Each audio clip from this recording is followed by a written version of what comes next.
Hi all, good morning. ఎలా ఉన్నారు అందరూ? నేనైతే చాలా బాగున్నాను. మీరు కూడా అందరూ చాలా బాగున్నారని నేను కోరుకుంటున్నాను.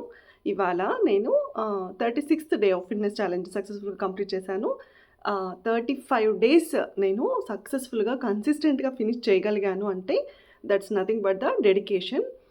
ఆ డెడికేషన్ అనేది ప్రతి ఒక్కరికి ఉండాలనమాట.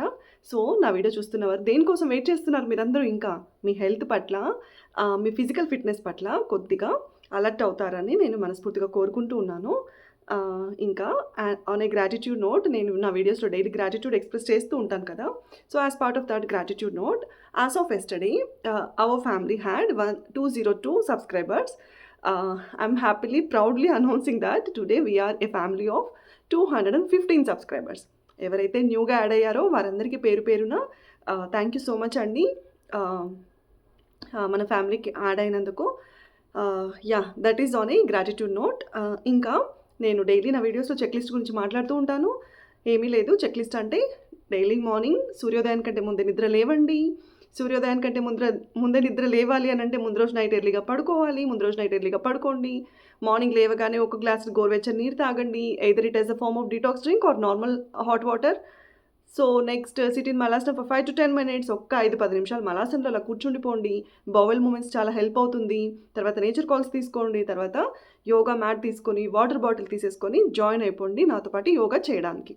సో ఇంకా కొంతమందికి యోగా ఎందుకు చేయాలి, ఫిట్గా ఎందుకు ఉండాలి, మనం హెల్తీగా ఎందుకు ఉండాలి, ఎందుకు సెడెంటరీ లైఫ్ స్టైల్ని మనము పక్కన పెట్టేసేయాలి, వదిలేయాలి అని అన్న వాటికి ఇంకా కొన్ని రీజన్స్ చెప్తాను.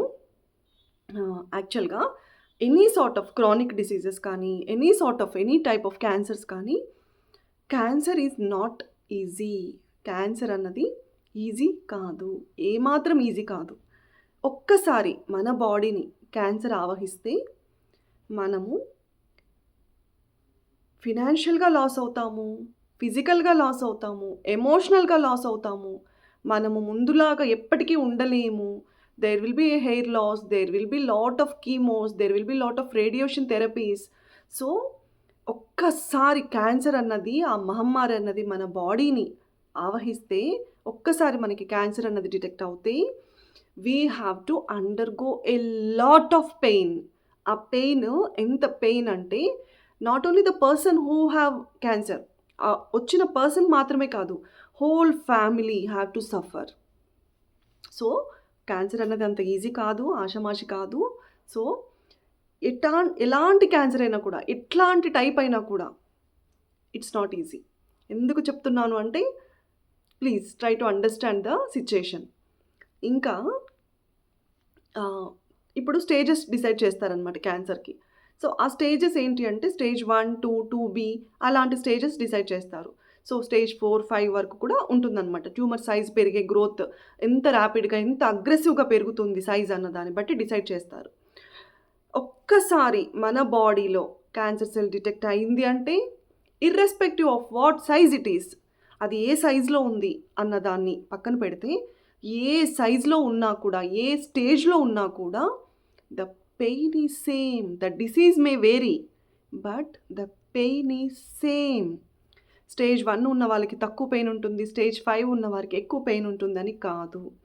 నేను కొన్ని రిపోర్ట్స్ చదివినప్పుడు నాకేమనిపించిందంటే చాలా వరకు కొద్దిగా ప్రజలు ఎలా ఉన్నారంటే స్టేజ్ 1లో డిటెక్ట్ అయిన వారు చాలా భయభ్రాంతులకు గురైపోయి, టెన్షన్ అయిపోయి, ప్యానిక్ అయిపోయి, కీమోస్కి సరిగా రెస్పాండ్ అవ్వక చాలా అడ్వర్స్ సిచ్యుయేషన్స్లోకి వెళ్ళిన వారు ఉన్నారు.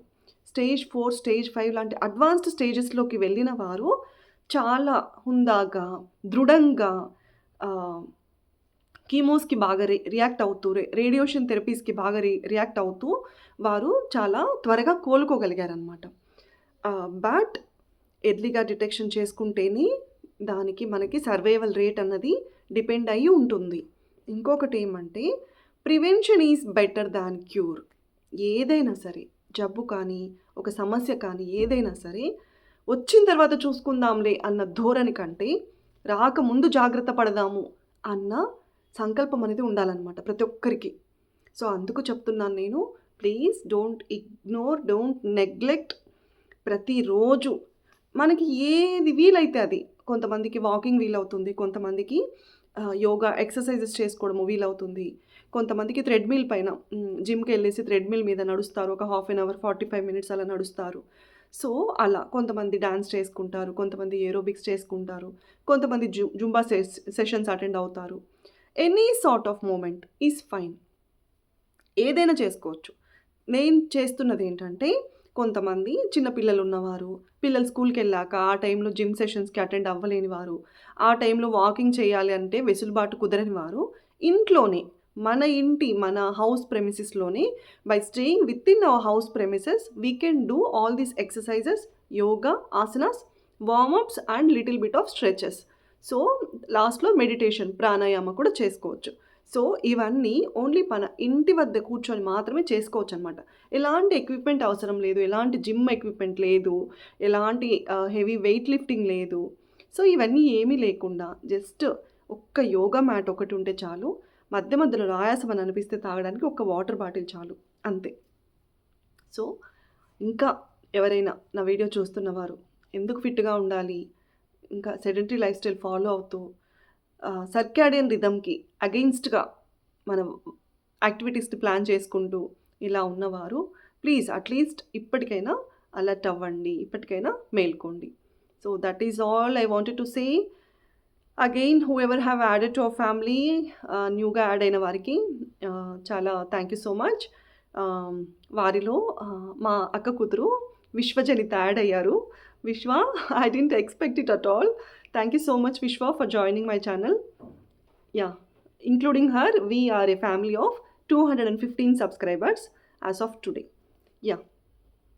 ఇంకా సర్కాడియన్ రిథమ్ అసలు ఏంటి? సర్కాడియన్ రిథమ్‌కి అనుగుణంగా మనం ఎందుకు ఉండాలి అనంటే, పూర్వకాలంలో అసలు మనం ఎలా చేసేవారు మన పెద్దవాళ్ళు? సర్కాడియన్ రిథమ్‌ని తూచా తప్పకుండా ఫాలో అయ్యేవారు. అంటే సూర్యోదయానికంటే ముందే వేకువజామున నిద్ర లేచి వారి పనులన్నీ చూసుకొని వారు పొలాలకెళ్ళడమో లేదా ఇంటి వద్దే పని చేసుకోవడమో అలా ప్లాన్ చేసుకొని చీకట్లోనే లేవడం వల్ల కొద్దిగా అలసటగా అనిపించినప్పుడు ఆఫ్టర్‌నూన్ ఒక్క 15-20 మినిట్స్ పవర్ న్యాప్ తీసుకునేవారు. ఆ పవర్ న్యాప్ మన బ్రెయిన్ సెల్స్‌కి యాక్టివేషన్ అనమాట. సో, ఆ పవర్ న్యాప్ తీసుకునేసి మళ్ళీ లేచేసి కొద్దిగా ఏదైనా వేడి పానీయాలు లాంటివి తాగేవారు టు యాక్టివేట్ అవర్ బాడీ. తర్వాత మళ్ళీ పనులన్నీ ముగించేసుకొని 7 గంటలు is the maximum time that they wake up.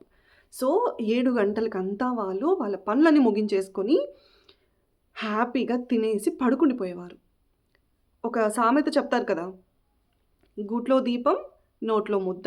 అప్పుడు మనకి ఇంత ఎలక్ట్రిసిటీ, ఇంత కరెంట్ ఫెసిలిటీస్ లేని టైంలో గూట్లో దీపం పెట్టేసుకోవడము, నోట్లో ముద్దేసుకోవడము, దీపం ఆర్పేయడము, పడుకునేసేయడము. So, this is what circadian rhythm is. So, ఇలాగే మన సర్కాడియన్ రిథమ్ అన్నది వర్క్ అవుతుంది. మన సర్కాడియన్ రిథమ్‌లో మన జీవన చక్రము ఎలా వర్క్ అవుతుందంటే, ఒక్కొక్క టైమింగ్‌కి, ఒక్కొక్క ఫేజ్ ఆఫ్ టైమ్‌కి ఒక్కొక్క బాడీ పార్ట్ అన్నది యాక్టివేట్ అవుతూ వస్తుంది. అందుకే చెప్తారు, మనము పెందలాడి తినేసేయాలి అని. ఎందుకంటే సూర్యాస్తమయం అయిన తర్వాత మన జీవన చక్రంలో మనకి జీర్ణ వ్యవస్థ పనితీరు అన్నది లేదు. అందుచేతే మనము సూర్యాస్తమయానికి ముందే తినేయడము ఉత్తమం అని చెప్తారు. బట్ పిల్లలు ఉన్న వారికి అదంతా వర్కౌట్ అవ్వదు. బట్ స్టిల్ మరి 10కో 11కో తినడం కంటే అట్లీస్ట్ 8 ఆర్ 9 డిన్నర్ క్లోజ్ చేసేసుకోవడం కూడా ఉత్తమమైన పని. ఎందుకంటే నాకు కూడా ఇద్దరు చిన్న పిల్లలు ఉన్నారు కాబట్టి నాకు పర్సనల్‌గా నాకే వీలు అవ్వట్లేదు to close my dinner before 6 or 7 o'clock. Yeah, that is. ఎవరికైనా పాసిబిలిటీ ఉండి అలా 6కి 7కి ఫినిష్ చేసుకోగలిగితే they will not see the doctor at all. నేను నిజంగా చెప్తున్నాను. ఎందుకంటే వాళ్ళకి ఎలాంటి హెల్త్ ఇష్యూస్ రావు. ఎందుకంటే వాళ్ళ బాడీ ఆర్గాన్స్ అన్ని సర్కాడియన్ రిథమ్‌కి అనుగుణంగా పనిచేస్తూ ఉన్నాయి కదా! సో, అలాంటప్పుడు ఎలాంటి ఇష్యూస్ వస్తాయి? మనకి ఎలాంటి ఇష్యూస్ రావు. So, that is one point I wanted to say. Circadian రిథమ్‌కి మనము అగెయిన్స్ట్‌గా ఎట్టి పరిస్థితిలోనూ వెళ్ళకూడదు. సో, సర్కాడియన్ రిథమ్‌లో అంటే సూర్య భగవానునికి అనుసారంగా మన జీవన కాలచక్రం అన్నది, మన జీవక్రియ అన్నది ఉండేలాగా చూసుకోవాలన్నమాట. Yeah, that's all about physical routine and physical fitness. Today I'm into my నేను డైలీ చెప్తూనే ఉంటాను నా వీడియోస్లో, physical fitness is must and should these days. Weight lifting చేసుకునేవారు, స్ట్రెంగ్త్ బిల్డ్ చేసుకునేవారు, ఎవ్రీవన్ ప్లీజ్ యాక్టివేట్ అవ్వండి. Yeah! That's it on the routine. ఇంకా చిన్న పిల్లల విషయానికొస్తే మా పిల్లలకి ఎగ్జామ్స్ జరుగుతున్నాయి. FA1 exams. సో, ఎగ్జామ్స్ పిల్లలకి మరి మన కాలంలో అంటే 90స్ కిడ్స్ లైక్ 85, 88, 89 అట్లాంటి ఈ గ్యాప్‌లో పెరిగినటువంటి పిల్లలకి ఎవ్వరు చెప్పేవారు కాదు.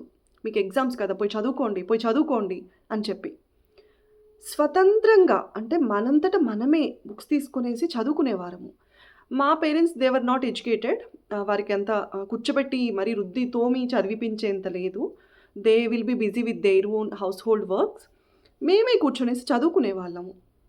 అంటే అప్పట్లో మేము గురువులకి, టీచర్స్‌కి, స్టాఫ్‌కి అంత భయపడిపోయేవారము. ఇప్పుడు పిల్లలకి మరి ఎందుకో తెలీదు. అంటే భయపడతారో తెలీదు, భయం లోపల ఎక్స్‌ప్రెస్ చేసి గంభీరంగా ఉంటారో తెలీదు.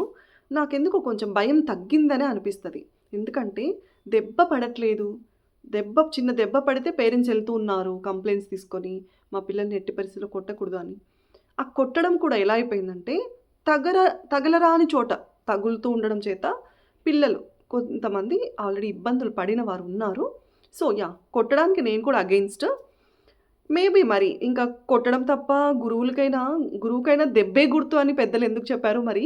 ఆ సామెత కాలానుగుణంగా మరుగున పడిపోతూ వస్తోంది. గురువుకైనా దెబ్బే గుర్తు అన్నదానికి దెబ్బే పడట్లేదు. వారి గురువుల్ని ఎలా వాళ్ళు గౌరవిస్తారు? ఎలా భయపడతారు వారికి? ఎగ్జామ్స్ అమ్మా చదువుకోండి, చదువుకోండి, చదువుకోండి అని పేరెంట్స్‌కి ఎగ్జామ్స్ ఉన్నట్టు ఉందనమాట ఇవాళ రేపు సిట్యుయేషన్. పేరెంట్స్ స్ట్రెస్ ఫీల్ అవుతున్నారు. End of the day marks చూడాలా? నాలెడ్జ్ చూడాలా? అంటే నేను పర్సనల్‌గా అయితే నేను నాలెడ్జ్‌కే ఓటేస్తాను. ఎందుకంటే మార్క్స్ అన్నవి ఇవాళ ఉంటాయి, రేపు పోతాయి. ఇట్స్ జస్ట్ పేపర్ వర్క్ అంతే. నాలెడ్జ్ అనేది it has to store here for life long. ఒక్కరోజు, 2 రోజులు ఆ ఎగ్జామ్ జరిగిన రోజో, ఆ అకాడమిక్ ఇయర్ జరిగిన రోజో కాదు. Knowledge has to store here for their entire life. So, ఆ నాలెడ్జ్ నింపాలి మనము అని నేను భావిస్తాను. ఎక్కడండి పిల్లలు కూర్చుంటేనే కదా!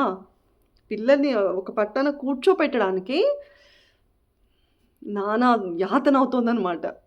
మరి ఎక్కడ గ్యాప్ వస్తుందో ఎడ్యుకేషనల్ సిస్టమ్‌లో ఏం చేంజెస్ జరుగుతున్నాయో, మరి పిల్లలందరూ ఇలాగే ఉన్నారా అంటే నేను ఎంక్వైరీ చేసుకున్నంతలో పిల్లలందరూ ఇలాగే ఉన్నారు. There is no exemption. ఒక పిల్లలు ఇలా ఉన్నారు, కొంతమంది పిల్లలు మరీ ఓవర్ అట్లంతా లేదు. They are all in the same boat అన్న విధంగానే ఉన్నారనమాట. మరి ఎడ్యుకేషనల్ సిస్టమ్‌లో చేంజెస్ మరి ఎలాంటి చేంజెస్ రావాలో ఏంటో, ఎడ్యుకేషనల్ సిస్టమ్ ఒక పక్కన జాబ్స్ ఇవాళ రేపు జాబ్స్ పరిస్థితి చూస్తేనే భయానకంగా ఉందనమాట. ఏఐ వచ్చి ఉన్న జాబ్స్ అన్ని టేక్ ఓవర్ చేసేస్తుంది అని భయం ఒక పక్క. వాళ్ళు ఏ ఫీల్డ్ చూజ్ చేసుకుంటే వారికి ఆ లైఫ్ లాంగ్ సస్టైనబిలిటీ ఉంటుంది అన్నది ఒక పక్క. ఇప్పుడు నేను సాఫ్ట్‌వేర్ చూజ్ చేసుకున్నాను. I have to give a full stop కదా! సో, మనం చూజ్ చేసుకున్న ఫీల్డ్ అన్నది మనకి లైఫ్ లాంగ్ ఉండేలాగా ఉండాలనమాట. మధ్యలో ఇలా ఫుల్ స్టాప్ పెట్టే విధంగా ఉండకూడదు. ఇంకొకటి నేను I wanted to discuss OC వాళ్ళకి ఎక్కడున్నాయండి జాబ్స్? ఇప్పుడు నేను ఒక ఎగ్జాంపుల్ చెప్తాను. మా తమ్ముడు ఆహ్, ఎస్ఐ ఎగ్జామ్ క్వాలిఫై అయినప్పుడు, తర్వాత గ్రూప్ 2 ఎగ్జామ్ క్వాలిఫై అయినప్పుడు, ఇంకా బ్యాంక్స్, పీఓస్ ఎగ్జామ్స్ క్లియర్ అయినప్పుడు, ఇంటర్వ్యూ వరకు వెళ్ళినప్పుడు చూసాననమాట. Based on the reservation system, a person who has scored 26 marks have secured the job. మా తమ్ముడికి 102 మార్క్స్ వచ్చినప్పుడు he didn't have a job.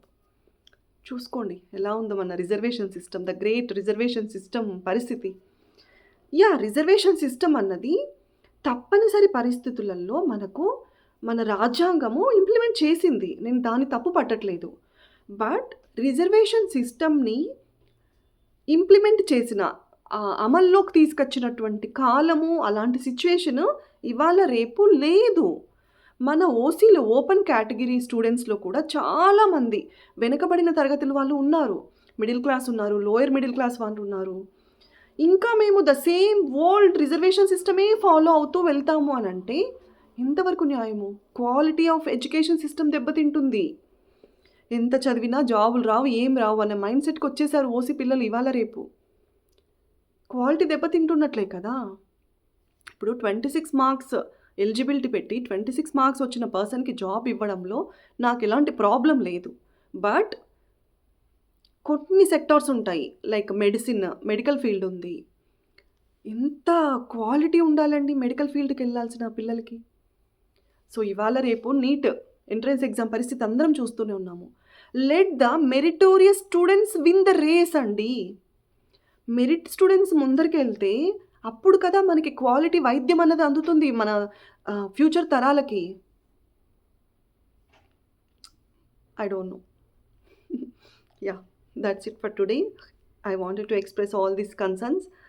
Survey జన సుఖినో భవంతు. ఇప్పుడైతే మీరు నా ఎక్సర్సైజ్ రొటీన్ అన్నది ఫాలో అయిపోండి. Thank you so much.